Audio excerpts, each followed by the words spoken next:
Good morning, students. I am Pooja Bhagwatkar, science teacher. कल हमने उपजगत अबीजपत्री पढ़ा था। आज हमें पढ़ना है उपजगत बीजपत्री। आप अपनी बुक सामने रखिएगा। जिन वनस्पतियों में प्रजनन के लिए विशेष ऊतक होते हैं तथा वे बीज उत्पन्न करते हैं उन्हें बीजपत्री वनस्पतियाँ कहते हैं। बीजपत्री वनस्पतियाँ वो होती हैं जिन्हें बीज उत्पन्न करने की क्षमता होती है। हमने अबीजपत्री में देखा था कि उनमें प्रजनन संस्था जो होती है वो अप्रकट होती है, जबकि बीजपत्री में प्रजनन के लिए विशेष ऊतक होते हैं। इनमें प्रजनन प्रक्रिया के पश्चात बीज निर्मित होती है। बीज के अंदर भ्रूण के साथ संचित पोषक पदार्थ होता है, जिसका उपयोग भ्रूण के प्रारंभिक विकास एवं अंकुरण के समय होता है। बीज फल से ढका हुआ है या नहीं, इस विशेषता के आधार पर बीजपत्री वनस्पति इनका वर्गीकरण अनावृत्तबीजी और आवृत्तबीजी वनस्पति में किया गया है। अब हमें पहले देखना है विभाग पहला, अनावृत्तबीजी वनस्पतियाँ। अपने परिसर के बगीचे में उपलब्ध साइकस, क्रिसमस ट्री, गुड़हल तथा लीली जैसी वनस्पतियों का प्रेक्षण कर उनकी तुलना कीजिए। दिखाई देने वाली समानता व असमानता के आधार पर सूची बनाइए। पहले देखी हुई अनावृत्तबीजी वनस्पतियों व इन वनस्पतियों में क्या फ़र्क है वो दिखाई देता है। बीजी वनस्पति समूह की बहुधा सदाहरित होती है। सदाहरित मतलब जो पूरी साल भर जिन्हें फूल आते हैं। बहुवार्षिक और काष्ठमय होती है। बहुवार्षिक मतलब कई सालों तक वो वनस्पतियाँ रहती हैं, और काष्ठमय मतलब जिसमें बहुत सारी लकड़ी होती है, जो हम लोग बार्क बोलते हैं, ये बहुत ज़्यादा बड़ा होता है, इसे बोलते हैं काष्ठमय। इन वनस्पतियों के तनों की शाखाएं नहीं होती है। अगर आप ऊपर साइकस का पेड़ देखोगे तो उस पर आपको दिखेगा उसमें बिल्कुल भी ब्रांच नहीं है, शाखाएं नहीं हैं। इन वनस्पतियों के तनों की शाखाएं नहीं होती तथा पत्तियां मिलकर चक्रीय मुकुट का निर्माण करती हैं। साइकस में देखिए आप, मुकुट के जैसा बनी हुई है उसकी पत्तियां, उसे बोलते हैं चक्रीय मुकुट। इसमें नर व मादा अंग एक ही वृक्ष के अलग अलग बीजाणु पर्ण पर होते हैं। जो मादा अंग है और नर अंग होते हैं वो दोनों एक ही पेड़ पे होते हैं, लेकिन अलग अलग बीजाणु पर्ण पर होते हैं। इनके बीज आवरण रहित होते हैं। आवरण रहित होते हैं मतलब वो जो बीज है उसके ऊपर कोई भी आवरण नहीं रहता है, इसलिए यह फल धारण नहीं कर सकते। इन्हें इसीलिए अनावृत्तबीजी कहा जाता है।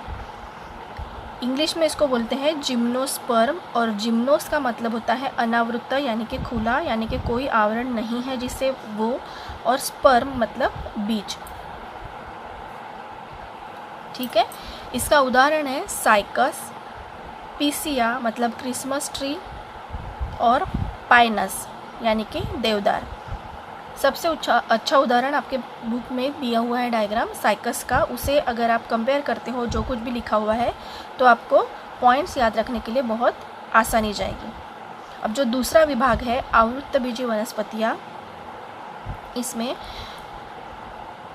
मक्का, सेम की फली, मूंगफली, इमली का बीज, गेहूँ तथा आम की गुठली इत्यादि बीजों को 8 से 10 घंटे पानी में भिगोकर रखें। इसमें से जैसे मक्का होता है या फिर गेहूँ है, मूंगफली है, सेम की फली है, इन्हें अगर हम लोग 8 से 10 घंटे पानी में भिगो के रखेंगे तो क्या होगा? भिगोने के पश्चात प्रत्येक बीज के 2 समान भाग होते हैं क्या, यह देखें व उनका वर्गीकरण करें। जो इनमें से कौन सी चीज़ें हैं जिसके समान 2 भाग निकलेंगे? मूंगफली होगा, है ना। इमली का बीज मतलब जो इमली रहती है उसके अंदर एक छोटी सी ब्राउन कलर की बीज होता है, उसे भी आप अगर तोड़ोगे तो 2 समान भागों में टूटेगा, वो सही है। लेकिन अगर मक्का आप चाहो तो 2 समान भागों में काट सकते हो क्या?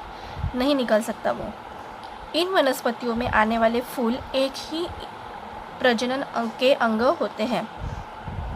फूलों का रूपांतरण फलों में होता है। वो फलों के अंदर बीज की निर्मित होती है। इसी का मतलब बीज के ऊपर क्या है, कोई आवरण है। इन बीजों पर आवरण होता है। बीज के ऊपर जो आवरण होता है वो होता है फल। आवृत्तबीजी वनस्पतियों को एंजियोस्पर्म्स कहते हैं इंग्लिश में, जिसका एंजियोस का मीनिंग होता है कवर अर्थात आवरण, और स्पर्म यानी कि बीज। जिन वनस्पतियों के बीज आसानी से दो भागों में विभाजित हो जाते हैं उन्हें द्विबीजपत्री वनस्पति कहते हैं, परंतु जिन बीजों के दो भाग नहीं होते हैं उन्हें एक बीजपत्री वनस्पति कहते हैं। हम आगे बढ़े और आवृत्तबीजी के द्विबीजपत्री और एक बीजपत्री वनस्पतियों का फ़र्क देखें उसके पहले हम एक बार फिर से रिवाइज करते हैं। जगत है वनस्पति, उपजगत है बीजपत्री। बीजपत्री वनस्पतियों में प्रजनन के लिए विशेष ऊतक होते हैं। ये बीज उत्पन्न करते हैं। बीज के अंदर भ्रूण के साथ संचित पोषक पदार्थ होता है जिससे भ्रूण के प्रारंभिक विकास एवं अंकुरण होता है। भ्रूण यानी कि प्रारंभिक अवस्था जो रहती है, बीज पूरी तरीके से तैयार होने के पहले, फल पूरी तरीके से तैयार होने के पहले, उसे कहते हैं भ्रूण।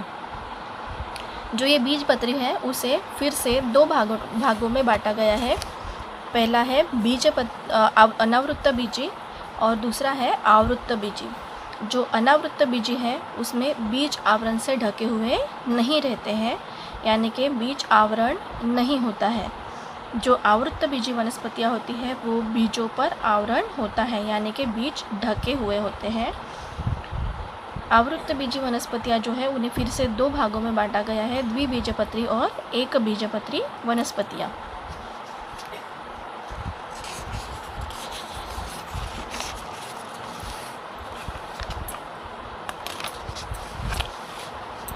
जो हमने अनावृत्त बीजपत्री देखे हैं उसके पॉइंट्स हम देखते हैं।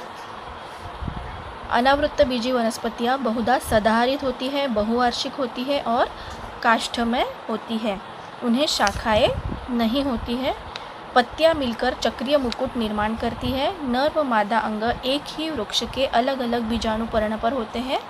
बीज आवरण रहित होते हैं, यानी ये फल धारण नहीं करते, इसलिए इन्हें अनावृत्तबीजी कहते हैं। उदाहरण है साइकस, क्रिसमस ट्री और पाइनस। अब हम देखते हैं दूसरा यानी कि आवृत्तबीजी। आवृत्तबीजी में फूल से प्रजनन होता है।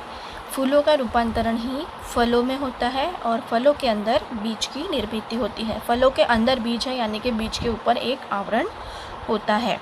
अभी आवृत्तबीजी फिर से दो भागों में बांटे गए हैं, द्विबीजपत्री और एक बीजपत्री। बीज आसानी से दो भागों में विभाजित होते हैं, वो होते हैं द्विबीजपत्री, और जो बीजों के दो भाग नहीं हो सकते हैं समान, उन्हें कहते हैं एक बीजपत्री वनस्पतियाँ।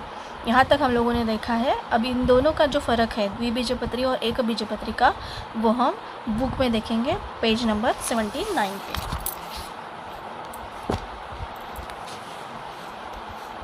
देखिए, जो द्विबीजपत्री वनस्पतियाँ होती है उनके जो बीज हैं वो दो बीजपत्र होते हैं, दो समान भागों में वो बट सकते हैं, जबकि एक बीजपत्र वनस्पति जो है वो सिर्फ एक ही बीजपत्र में कवर होती है। जो जड़ें हैं वो द्विबीजपत्री में मूसला जड़ें हैं। मूसला जड़ें और एक बीजपत्री में तंतुमय और रेशेदार होती हैं। आप 7वीं में शायद ये पढ़े हैं मूसला जड़ें क्या होती हैं और तंतुमय जड़ें क्या होती हैं। ये देखिए, ये है मूसला जड़ें और ये होती है तंतुमय जड़ें। मूसला जड़ें यानी जो मेन जड़ है उसके लग के बहुत सारी जो है ब्रांचेस निकलती हैं, और जबकि तंतुमय जड़ें जो आप देखोगे तो वो बहुत सारी जड़ें अलग अलग जगह से निकल रही हैं, उनको कोई ब्रांचेस नहीं होती है। फिर है तना। तना जो है वो मजबूत होता है, सख्त होता है। उदाहरण है बरगद का पेड़। बरगद का पेड़ अगर आपने देखा है तो उसका तना आप देखोगे तो कितना बड़ा रहता है, बहुत मजबूत रहता है। जबकि एक बीजपत्री वनस्पतियाँ जो होती है उसका जो तना है वो खोखला होता है, मतलब अंदर से पूरा खुला होता है। उदाहरण है बाँस। बाँस हम सभी ने देखा हुआ है, अंदर से उसमें गोल राउंड एक छेद रहता है जो ऊपर तक वैसे ही खुला रहता है। आभासी यानी कि लगता है पर होता नहीं है। उदाहरण है केला। चकती स्वरूप उदाहरण है प्याज। प्याज हम लोग अगर काटते हैं बीच में से तो वो कैसे गोल गोल दिखता है, वो उसका तना होता है। फिर पत्तियाँ। पत्तियों में जालीदार शिलाविन्यास होता है और एक बीजपत्री वनस्पतियों में समांतर शिलाविन्यास होता है। फूल जो होते हैं वो 4 या 5 भागों वाला होता है द्विबीजपत्री में, जबकि एक बीजपत्री वनस्पतियों में 3 या 3 की आवृत्तियों में, 3 की आवृत्ति मतलब 3, 6, 9 इस तरीके से। तो ये फ़र्क होता है द्विबीजपत्री वनस्पतियाँ और एक बीजपत्री वनस्पतियों में। ठीक है, अभी यहाँ पर हमारा ख़त्म होता है वनस्पति वर्गीकरण। इसका एक छोटा सा चार्ट भी नीचे दिया हुआ है, जिस तरीके से मैंने पहले बनाया था।